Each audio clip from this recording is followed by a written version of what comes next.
I do. Sit tight and listen to my story.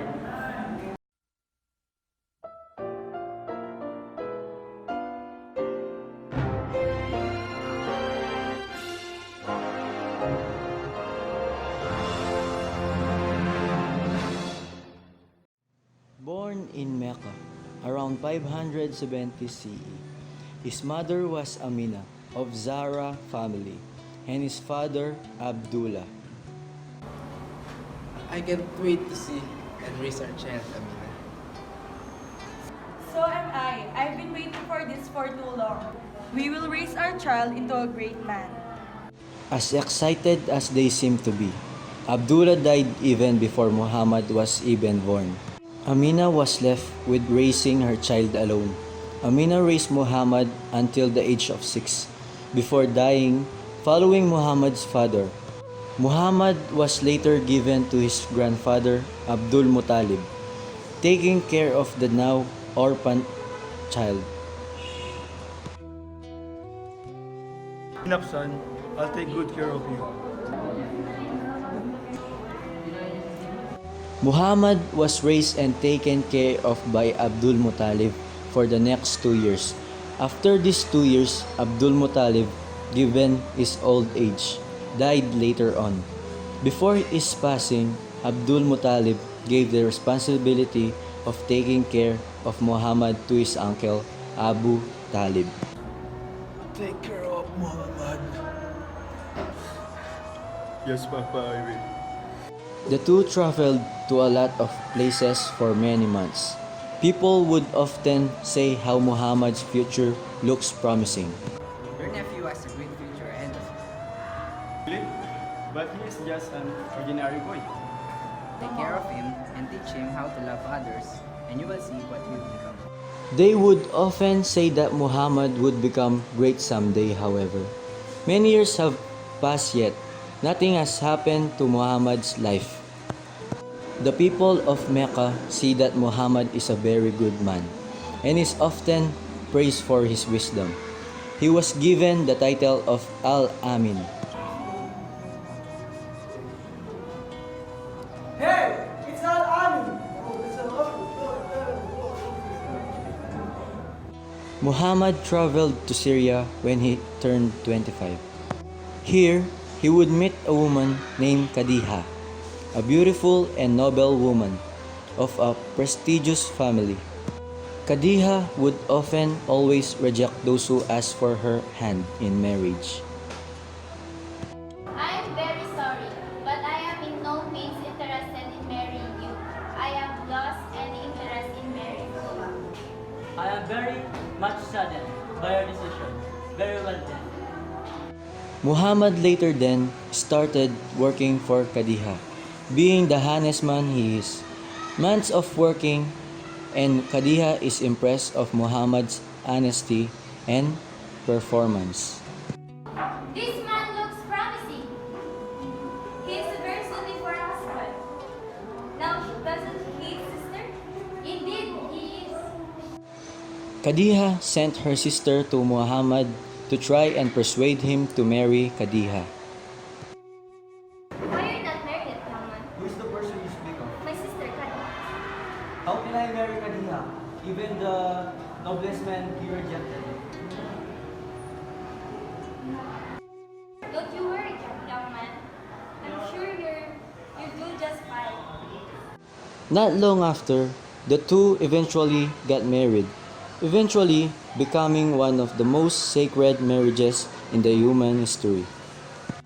At the age of 35, Muhammad took his uncle's son, Ali, under him to take care of his education.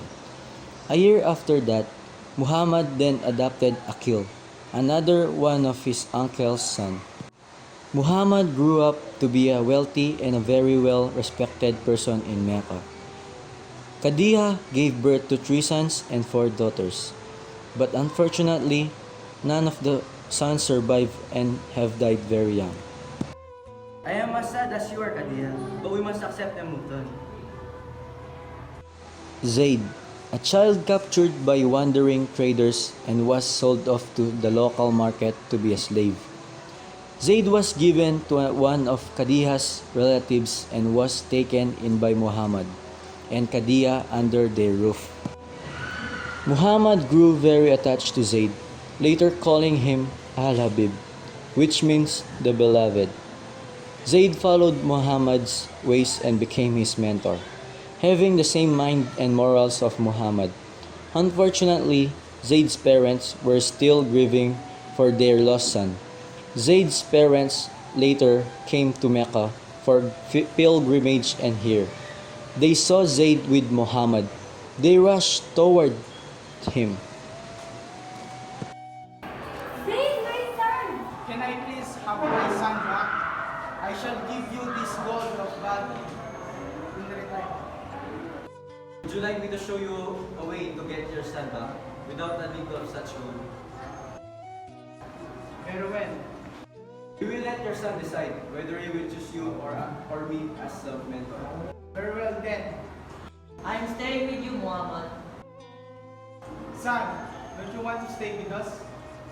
I am great honor of this man and will follow him wherever. He is my mentor, not my master. He treats me as his child and not a slave. I cannot live anywhere else. Muhammad was very much touched by this and soon announced to everyone. From now on, Zayd ibn Haritha will now be Zayd ibn Muhammad. Muhammad would often go to a cave on Mount Hira, not far from Mecca. Here, he would hold his communion to Allah. One night, an angel appeared right before him. It was Angel Gabriel himself. Muhammad was amazed by the sight of an angel. Fear not, for I come with good intention. You shall become the prophet of your people. But I am just a man. How can I tell them? Believe in Allah, and He will guide you until the end. Muhammad came home later that night and told Khadija of what had just happened in the cave. Are you sure of what you speak? An angel spoke to you? Yes, I am sure. They told me to be a prophet. By Allah, I will support you until my very last breath, Muhammad. Muhammad then started preaching to his family and friends. Khadija, his wife, is the very first person to convert. Zayd became his very first bondsman, and his old friend Abu Bakr is the very first free male to convert. After this, Muhammad started preaching openly. After 3 years on his mission, he was able to successfully convert 30 people and became his followers. He preached that everyone is equal in front of God. Unfortunately, his mission angered the priests around Mecca. The priests told the people to start punishing their family and friends that follows the words of Muhammad. Muhammad was untouchable by the priests for he is protected by Abu Bakr and Abu Talib. They later tried to persuade Muhammad into converting into their religion. They sent Utbah ibn Rabi'ah. You are good and respected man. But why do you denounce our God? I have proposal to make. Very well, I am listening. You shall become our king if you wish, and we will give you riches that are more than riches we have. Now, listen to what I have to say. I am listening. Muhammad later recited the first 13 verses of the Surah Fusilat and praised Allah and the good deeds that comes to believing in the one true God. After reciting, he told Utbah. Now, this is my reply to your proposal. After their failed attempt to persuade Muhammad, they later approached his uncle, Abu Talib. Abu Talib then tried to stop Muhammad from his preaching. The priest won't stop without Muhammad. Oh, uncle, even they put the sun on my right hand and the moon on my left hand, I would never stop them on teaching Islam. Muhammad, wait. By the Lord, I will never desert you forever. The torture for those who follow Muhammad did not stop. In Abyssinia, ruled by a Christian king, Al-Nahashi, they emigrated to avoid the cruel persecution of the priests. Muhammad advised them to immigrate to Abyssinia. This was later called the First Hijrah, which happened on the 5th year of Muhammad's mission. After hearing of the king's hospitality who followed, the priests were furious and sent two envoys to the king. The two envoys tried to get the immigrants back, but Ali spoke for the people.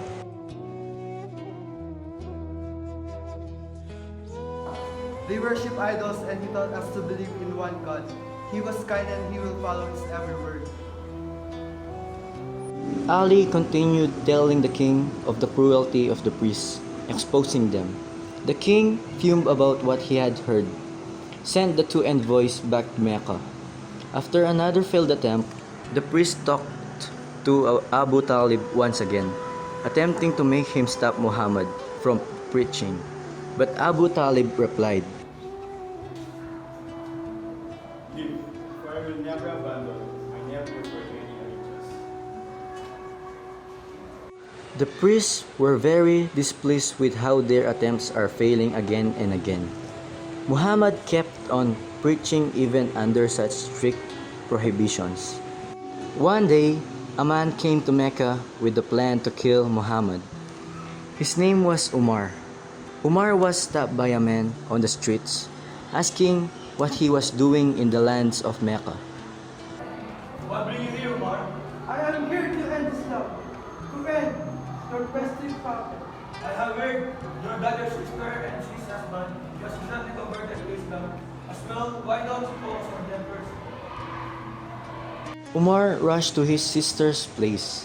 He hears the whispers, definitely a recitation of the Quran. He hated the sound that he was hearing. Tell me what is the whispering, my young sister? It was us talking to each other. Yes, brother, we have. Don't make me look like a fool. Tell me the truth. You and your husband are converted to Islam. Umar hit both of his sister and her husband, an involuntary action brought by his anger. With the sight of his sister's mouth bleeding from the slap of his hand, he demanded one thing in return of their conversion. Recite the Quran now. Should you yourself first before hearing the words of Allah Himself. Very well then, my young sister. I shall be back. Umar's sister started reciting the Quran to her brother, and slowly, Umar's angered face filled with tears from his eyes as he finally sees the beauty of the words of Allah. This is what we are against. Who spoke this must be worshipped. Umar then hugs his sister and her husband tightly, apologizing before he leaves to meet Muhammad. Upon entering Mecca, he was stopped by Muhammad's followers in fear of his badly named reputation. What brings you here, O King Umar? I have come to tell you that I am not believing you. I will follow what you are doing. Muhammad and the rest thanked Allah for Umar's miraculous change of heart, further strengthening the others' belief for Islam, and even increasing in numbers due to Umar's conversion. But this also led to the disbelievers completely banning Muhammad's family and anyone related to him from the land of Mecca, making it harder for Muhammad to fulfill his mission. The ban was then lifted 3 years later and he returned to Mecca. Unfortunately, time cannot be stopped from its task.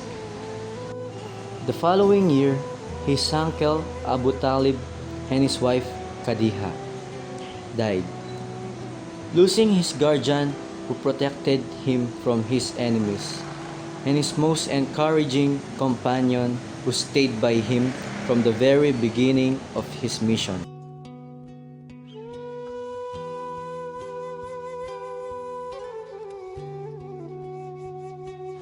Time passed by. Muhammad then was approached by a widow from Abyssinia, whose husband has died from the persecution of Muslims, seeking shelters from the Prophet. Her name was Sauda. Muhammad then extended the shelter due to her sacrifices to Islam by marrying her and taking her under his roof. One night, Muhammad was approached by angel Gabriel. Meet again, O great prophet. I have come to tell the word of Allah, the one and only. For your people must pray 5 times in a day to Allah. Muhammad agrees immediately as it was the word of Allah himself. Islam was spreading throughout rapidly and this made the disbeliever very angry. They eventually planned to kill Muhammad, but angel Gabriel warned Muhammad beforehand, telling him to leave Mecca immediately. Muhammad left with Abu Bakr into the mountain cave of Thor. They stayed there for 3 nights. After staying in the mountain cave, they went north to Medina. This believer heard of their escape and put a bounty on their heads, giving 100 camels to whoever finds them. But despite all this, Muhammad and Abu Bakr arrived safely in Medina. This event is known as the first Hijrah, and the Islamic calendar starts with this event. The people heard of the Prophet's departure and followed right after to Medina. The town were in quarrel with each other until Muhammad came and they made peace with each other. The first thing Muhammad did is to build a mosque for the worship of Allah.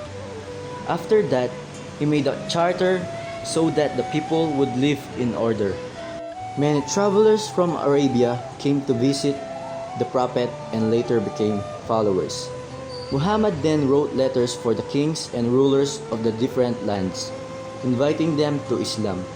Negwas, the king of Abyssinia, was among the first rulers to accept Islam.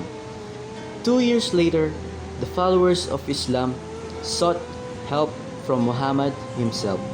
Muhammad then came to Mecca with thousands of his men to rescue his people.